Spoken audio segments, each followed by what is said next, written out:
안녕하세요. 미국 주식 버드야입니다. 안녕하세요. 제가 또 이렇게 녹화를 하는 건 또 오랜만이네요. 일이 바쁜 것도 있었고요.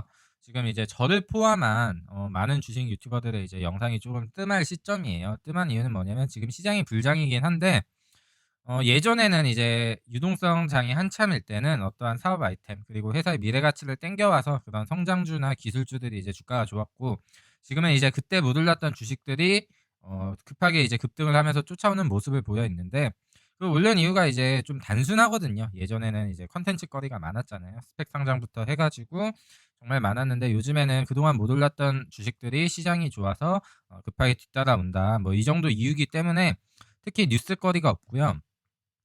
제가 요즘에 느끼는 거는 뭐 다우존스나 S&P는 이제 저희가 보통 기술주, 성장주 위주로 들고 있다 보니까 수혜를 못 봤었는데, 원래 신고가를 계속 갱신하고 있었고, 이제 그 당시에 이제 안 좋았던 게 러셀하고요. 이제 나스닥이었죠. 근데 보시면 나스닥이 신고가 거의 근처까지 왔습니다. 아마 이게 오늘 빠지더라도 이 신고가를 한번 갱신해 주고 네, 빠지겠죠. 일단 신고가를 아마 갱신해 줄 걸로 지금 장 열리기 전에 저는 보고 있고요. 러셀만 조금 회복을 못한 상황이에요. 러셀만 조금 회복을 못한 상황이라고 보시면 되고, 제가 유튜브를 이제 시작하면서 초반에 말씀드렸던 부분이죠. 무조건 미국 주식을 해야 되는 이유. 네, 이 미국 시장은 오늘날까지 올랐습니다. 평생 우상향한다는 전제 조건을 저는 깔아놓고 이제 저는 투자를 합니다. 이번에도 역시나 올라왔죠. 제가 뭐 한참 예전에 이제 10년물 국채 금리가 이제 올라서 주가가 지지부진할 때 절대 뭐 금리 때문에 팔지 말라고 제가 누누이 말씀을 드렸잖아요.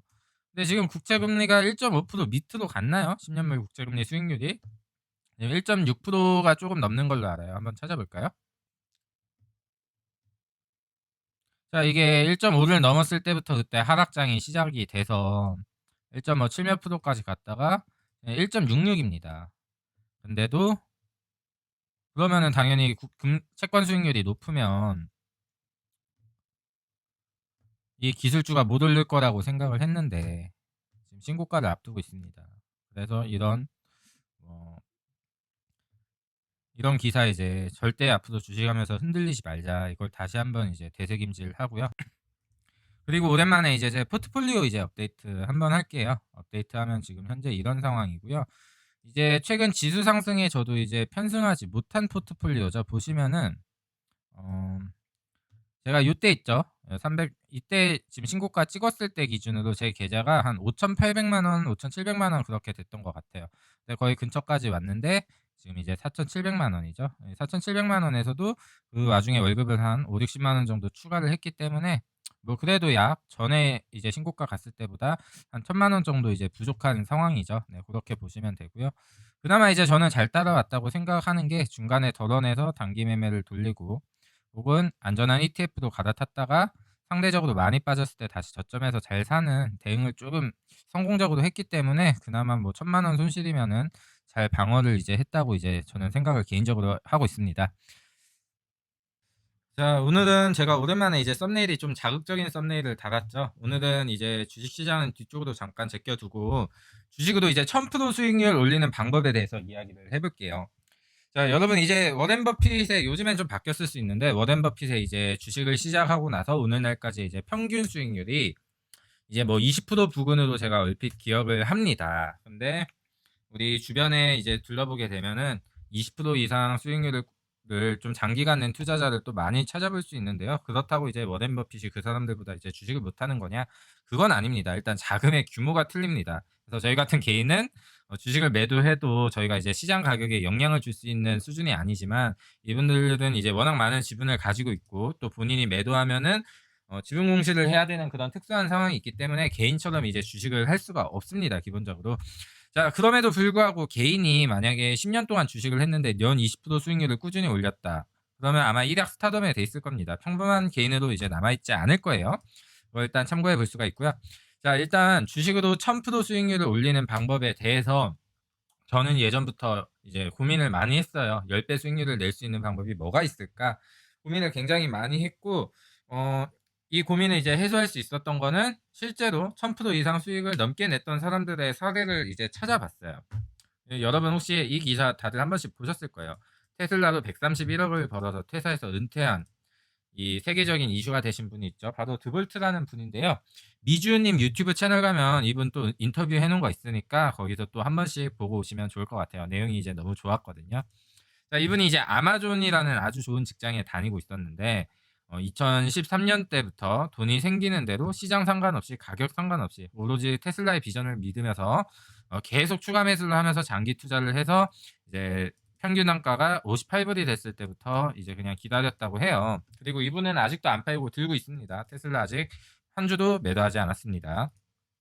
자, 여러분은 이분을 보셨을 때, 이 기사를 보셨을 때 이분이 부러우신가요? 자, 이분이 부럽다는 거는요. 테슬라 한번 차트를 볼게요. 자, 테슬라 2050불, 50불. 네, 한 요쯤이죠. 자, 이분이 부럽다는 거는 요 구간에서 내가 이 회사를 몰랐고 이 회사를 못 산 거에 대한 후회를 하고 있다는 이야기예요.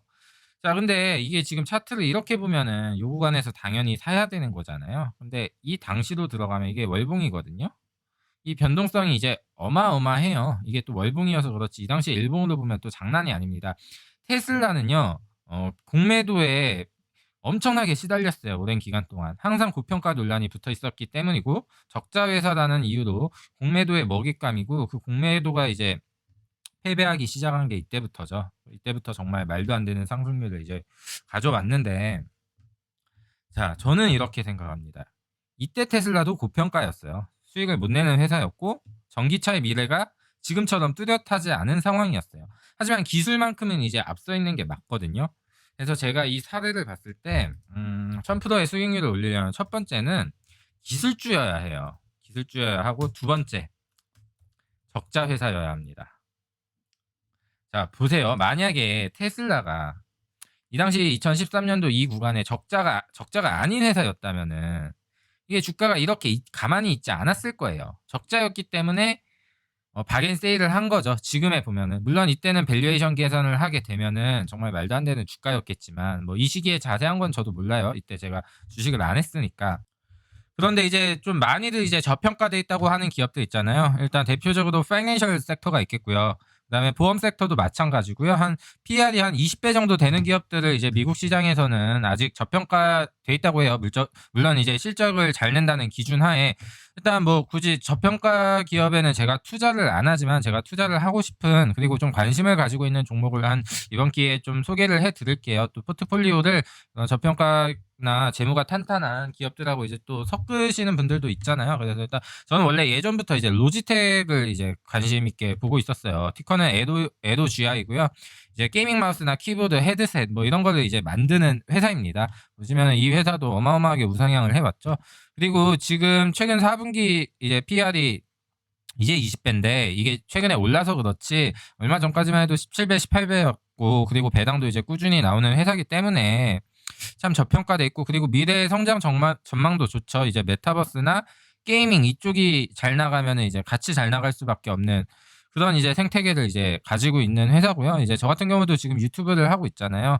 지금 제가 사용하고 있는 마이크는 로지텍의 제품입니다. 저는 진짜 굉장히 만족도가 높았고 그리고 제가 지금 캠을 이제 사려고 알아보고 있는데 로지텍의 제품을 알아보고 있습니다. 굉장히 괜찮더라고요. 가격 대비 성능도 좋고 실제로 이걸 제품을 이용했을 때 제가 만족도가 높아서 제가 관심 있게 이제 보고 있던 종목인데 왜 매수를 안 했냐면은 이 회사가 이제 10배 갈 수도 있겠지만 테슬라나 레모네이드에 비해서 10배 가기에는 그 기술의 장점이 좀 기술적 혜자를 제가 모르겠어요. 물론 제가 이 업계의 전공자가 아니어서 모를 수도 있는데 그냥 일반인 관점에서 얼핏 봤을 때 이게 다른 경쟁사에 비해 큰 기술적 혜자가 있는지 모르겠어요. 근데 이제 가격 대비 성능이나 제품에 대한 만족도는 되게 높다. 배당도 나오고 PR도 그렇게 높지 않다. 그래서 고평가가 이제 싫으신 분들은 이런 걸 사시면 되는데 여러분 제가 뭘 느꼈냐면요. 항상 고평가 주식들의 특징이 있어요. 사업 아이템은 진짜 좋거든요. 그게 사업 아이템이 좋고 미래에 잘 될 거기 때문에 엄청난 프리미엄을 받으면서 이제 고평가 주식이 되는 거예요. 근데 그 고평가가 실제 실적으로 이어질 때까지 보통 기다리지 않고 중간에 이제 주가 변동성에 이제 휘말려 가지고 매도를 하거나 혹은 단기적인 변동성에서 수익을 챙겨서 엑시를 하거나 그런 경우잖아요.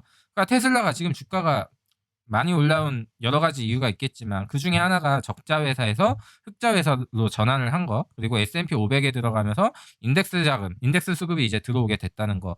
이러한 이유로 정말 미래에 기대감만 있었던 게 정말 이제 현실화가 되면서 아까 드볼트 씨처럼 테슬라도 이제 10배 넘는 수익률을 이제 낼 수 있었다. 이렇게 이제 보고 있는 거거든요. 자, 그럼 이 사례를 통해서 10배 이상의 수익을 낼 수 있는 주식을 선정하는 방법이 생기겠죠. 제가 앞서 말씀드린 내용을 요약을 하면 이 네 가지로 이제 저는 분류를 하거든요. 이제 3번 같은 경우는 충분 조건이기 때문에 꼭 필요한 조건은 아닙니다. 하지만 3번이 있기 때문에 4번이 많이 나와요. 그래서 3번 때문에 고평가 논란이 좀 많이 일어난다, 이렇게 보시면 되고요. 일단은 기술이 경쟁 우위에 있어야 됩니다. 왜냐면은 기술이 경쟁 우위에 있지 않으면 아무리 좋은 기술이어도 금방 카피를 당하거나 금방 따라잡혀요. 그래서 기술적으로 뭔가 굉장히 앞서 있어야 되고요. 그리고 독보적인 비즈니스 모델을 이제 가져야 됩니다.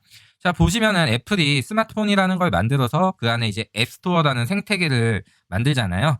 자, 그 당시에 그런 구상을 했던 사람이 있었나요? 없었어요. 정말 독보적이었습니다.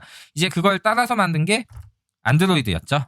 자, 그렇게 보시면 되고요. 아마존 같은 경우도 그랬죠. 매출이 늘어나면 적자가 같이 늘어나는 이상한 사업 모델을 가져와서 아마존 역시 온라인 이제 시장에 진출하고 항상 고평가에 시달렸었고 적자에 시달렸는데 시간이 지나니 어느 순간 흑자로 이제 돌아섰잖아요.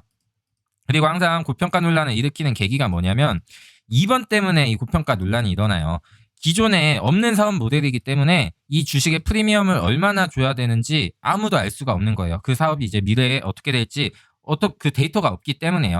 근데 최근에 쿠팡이 상장하면서 주가가 많이 올라서 성공적인 이제 IPO를 했잖아요. 그 이유가 뭐겠어요?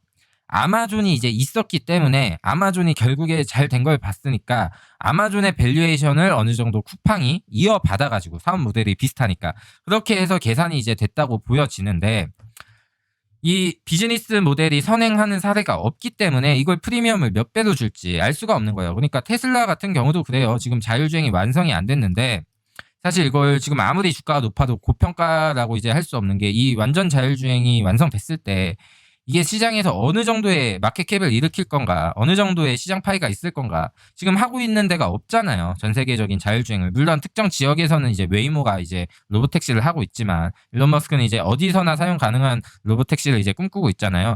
그걸 지금 와서 밸류에이션 계산은 사실 할 수가 없는 거죠. 그게 천문학적인 건 누구나 알고 있는 거고요. 그래서 저는 이 네 가지 조건을 10배 성장할 기업을 볼 때 많이 이제 보는 편이고요. 이제 레모네이드 이야기로 돌아오면요. 제가 이제 레모네이드를 10배 이상 갈 거라고 저도 생각을 하고 장기 투자를 하고 있기 때문에 자, 레모네이드 경쟁 우위에 대해서 이제 볼게요. 레모네이드의 기술이 생각보다 그렇게 진입 장벽이 높지 않다고 하는데 그렇게 높지 않은 기술을 그 어느 보험사도 현재 레모네이드처럼 보험업을 하지 않아요. 지금 레모네이드는 실제로 앱을 통해서 동영상을 찍어 보내서 AI한테 청구를 해가지고 내가 보험금 지급을 받는 과정까지 할 수 있어요. 이미 할 수 있잖아요.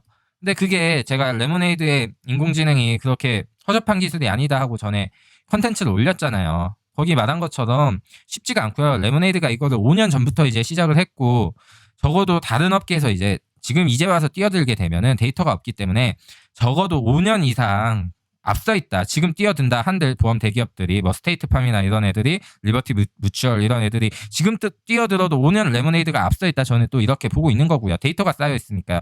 결국엔 그거예요. 테슬라의 FSD와 모빌아이의 차이는 뭐 세부적인 걸 떠나서 결국 데이터가 쌓인 양이 틀리거든요. 거기서 이제 많은 차이가 지금 나고 있는 거고요. 그리고 두 번째, 독보적인 비즈니스 모델. 레모네이드 이 세상에 없던 비즈니스 모델이잖아요. 보험 사기를 AI로 감지하고 그마저도 AI가 부실할 수 있으니까 보험료의 일부를 고객이 원하는 단체에 기부를 해서 약간 선한 마음을 가지게 해서 보험 사기를 예방하고 그리고 돈을 지급하는 데 있어서 AI가 처리한다는 거. 이 비즈니스 모델은 이 세상에 없던 비즈니스 모델이고 레모네이드가 맨 처음으로 가지고 나온 거예요. 자, 이게 미래에 어떻게 될지 우리는 아무도 몰라요. 근데 이게 지금 주가만 보고 PSR이니 이런 걸 계산해가지고 레모네이드는 지금 그런 지표 관리도 안 하고 있는 회사인데 당장 성장하기 바쁜 회사예요. 그걸 가지고 고평가라고 하는 거는 아니라고 보는 거죠. 이런 성장 기술주를 이제 투자한다면. 그리고 지금 적자 회사이긴 하지만 지금 회사가 이제 재무적으로 체력적으로 아직 탄탄하고요. 그리고 레모네이드 고평가 논란의 대표 주식 중 하나예요. 레모네이드 역시. 이거 역시 이제 지금 만족을 이제 하고 있는 상황이고요. Great stock, rise with high valuation, controversy. 이거 누가 했던 말이죠? 아시는 분 있나요? 바로 버드아이가 했던 말이에요. 제 유튜브 커뮤니티 게시판에 가면 제가 이거 올렸으니까 한 번씩 확인해 보시고요. 자, 농담이고요. 자, 마지막으로 오늘 여러분에게 제가 질문 하나 드리고 이제 마칠게요. 여러분은 테슬라를 50불에 사고 싶으셨는데 못 샀잖아요. 그런데 왜 지금 레모네이드 주식은 못 사시고 계신 건가요?